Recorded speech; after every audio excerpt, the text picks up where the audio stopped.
लेकिन दुर्भाग्य है कि हमारे सामाजिक न्याय की बात करने वाले, हमारे समाजवाद की बात करने वाले, हमारे बहुजन समाज की बात करने वाले के माननीय अध्यक्ष जी, मंच पर विराजमान भारतीय महागठबंधन के सभी सम्मानित अध्यक्ष जी या उनके माननीय प्रतिनिधि, मंच पर विराजमान हमारी सम्मानित जनाधिकार मंच की महिला पदाधिकारीगण, यहाँ सामने उपस्थित बहनों, भाइयों, बुजुर्गों, नौजवान साथियों, पत्रकार बंधुओं, इस प्रदेश में तमाम जातियां ऐसी हैं जिनको राजनीति में भागीदारी नहीं मिल पाई है। तो जिनको राजनीति में भागीदारी नहीं मिल पाई है, जिनके पास बहुत बड़ा संसाधन नहीं है, बहुत समय से जिनकी बड़ी बड़ी पार्टियां स्थापित नहीं हो पाई, तो वो सारे जातियों के लोग दल जिनके बने हुए हैं आज मिल करके महागठबंधन के तत्वावधान में ये झंडा बुलंद किए हुए हैं कि ऐसे जातियों को, ऐसे समाज को निश्चित रूप से उनका राजनीतिक अधिकार मिलना चाहिए जो अब तक अधिकार वंचित रहे हैं। मित्रों, मैं बता देना चाहता हूं, 1952 से चुनाव शुरू हुआ और 1952 के चुनाव के बाद अगर आज तक का आप टिकट वितरण का जो अनुपात है, अगर उसका अध्ययन कर लीजिए तो मैं बताना चाहूंगा कि इस देश में, इस उत्तर प्रदेश में 3-4 जातियों को छोड़ करके बाकी जातियों को तो 1-2 टिकट मिले कुछ। लेकिन दुर्भाग्य है कि हमारे सामाजिक न्याय की बात करने वाले, हमारे समाजवाद की बात करने वाले, हमारे बहुजन समाज की बात करने वाले दलों ने उन लोगों को कायदे से प्रतिनिधित्व नहीं दिया। और राजनीति में जब तक सबकी भागीदारी नहीं हो तब तक लोकतंत्र सफल नहीं होता। ये देश विविधता का देश है, विभिन्न जातियों का देश है। जब तक विभिन्न जातियों के लोगों का इस देश के राजनीति में, इस देश की सत्ता में, इस देश की व्यवस्था चलाने में उनकी सक्रिय भागीदारी नहीं होगा, तब तक लोकतंत्र भी सफल नहीं होगा।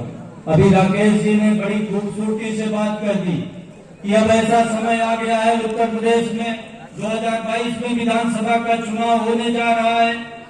ऐसे हक वंचित समाज के लोग जो मंच पर तमाम बैठे हुए हैं, जिनको अब तक हक हुकूक नहीं, हिस्सा नहीं मिला, राजनीति में भागीदारी नहीं मिली, हम लोग सब एकजुट होकर के महागठबंधन को इतना मजबूत कर दें, इतना मजबूत कर दें कि आगामी 2022 में हम लोगों के सहयोग के बिना उत्तर प्रदेश की कोई सरकार न बने और न कोई सरकार चले। जब हम अपने बलबूते सरकार बनाने की स्थिति में नहीं है तो हम सरकार को चलाने की स्थिति में आए। और मित्रों, जब भी समाज में ये लोकतंत्र है, जैसा मैंने कहा, लोकतंत्र व्यापक भागीदारी से बनती है और अगर लोकतंत्र में विभिन्न जातियों की राजनीतिक भागीदारी नहीं होगी तो लोकतंत्र भी अधूरा होगा, वो लोकतंत्र लगड़ा होगा। तो इसी लोकतंत्र को पूरा करने के लिए, इस व्यवस्था को पूरा करने के लिए ये महागठबंधन काम कर रहा है। और इस गठबंधन के साथ करीब करीब ऐसी तमाम जातियों की पार्टियां जुड़ी हुई हैं। जैसा मैंने बताया कि स्वतंत्रता के बाद से किसी को 2-4 टिकट मिले होंगे, पूरा मिलाकर 1952 से अब तक मुश्किल से 4-10 टिकट मिले होंगे। और कुछ जातियां तो ऐसी होंगी जिनको एक भी टिकट नहीं मिला। तो लोकतंत्र में नई नई गोलबंदी होती रहती है और नई गोलबंदी लोकतंत्र में आवश्यक भी है और लोकतंत्र का स्वाभाविक परिणाम भी है। जब उत्तर भारत की कुछ बड़ी जातियां, कुछ बहुसंख्यक जातियां तमाम जातियों के हक हकूक को छीन रही हैं, उनको सम्मान नहीं दे रही हैं, उनको भागीदारी नहीं दे रही है। पिछले आप तमाम सरकारों का अध्ययन कर लीजिए। एक समाजवाद की पार्टी है, चुनाव में चले जाते थे, कोई काम नहीं। और एक पूर्वी समाज के मंत्री थे माननीय राममूर्ति वर्मा जी, मेरे ख्याल से पूरे प्रदेश में पूर्वी समाज के लोग उनका नाम भी नहीं जानते, न पिछड़े समाज के लोग जानते थे। और 6 मुस्लिम मंत्री थे। मित्रों, 7 यादव के बजाय 20 यादव बना देते, कोई आपत्ति नहीं, मुस्लिम भी बना देते, कोई आपत्ति नहीं। लेकिन गैर यादव में से सिर्फ पहली बार, वो भी पहली बार 3 मंत्री बने थे, अन्यथा एक आध मंत्री बेनी प्रसाद वर्मा जी, एक बार विश्वंभर प्रसाद निषाद जी, बस एक मंत्री होते थे। तो आप किस समाजवाद की बात कर रहे हैं, किस विकास की बात कर रहे हैं?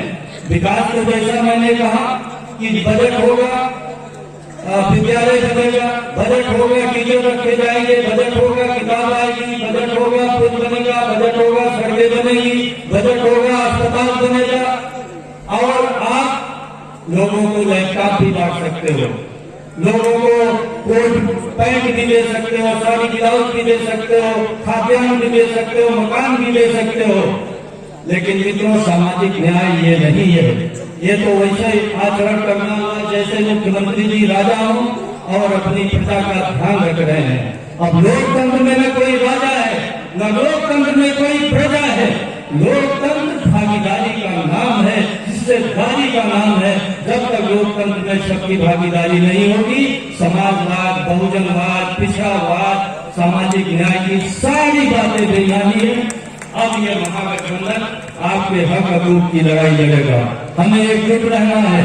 हम सभी महागठबंधन के घटक दलों को कह रहे हैं कि ये आप लोग अपने कैंडिडेट तय कर लीजिए और लड़ाया जाए, मेहनत से लड़ाया जाए। और निश्चित रूप से हम लोग 22 में ऐसी जातियों के अस्तित्व को राजनीति में स्थापित करेंगे जिनका अब तक उत्तर प्रदेश की राजनीति में कोई अस्तित्व नहीं रहा। महागठबंधन का यही उद्देश्य है।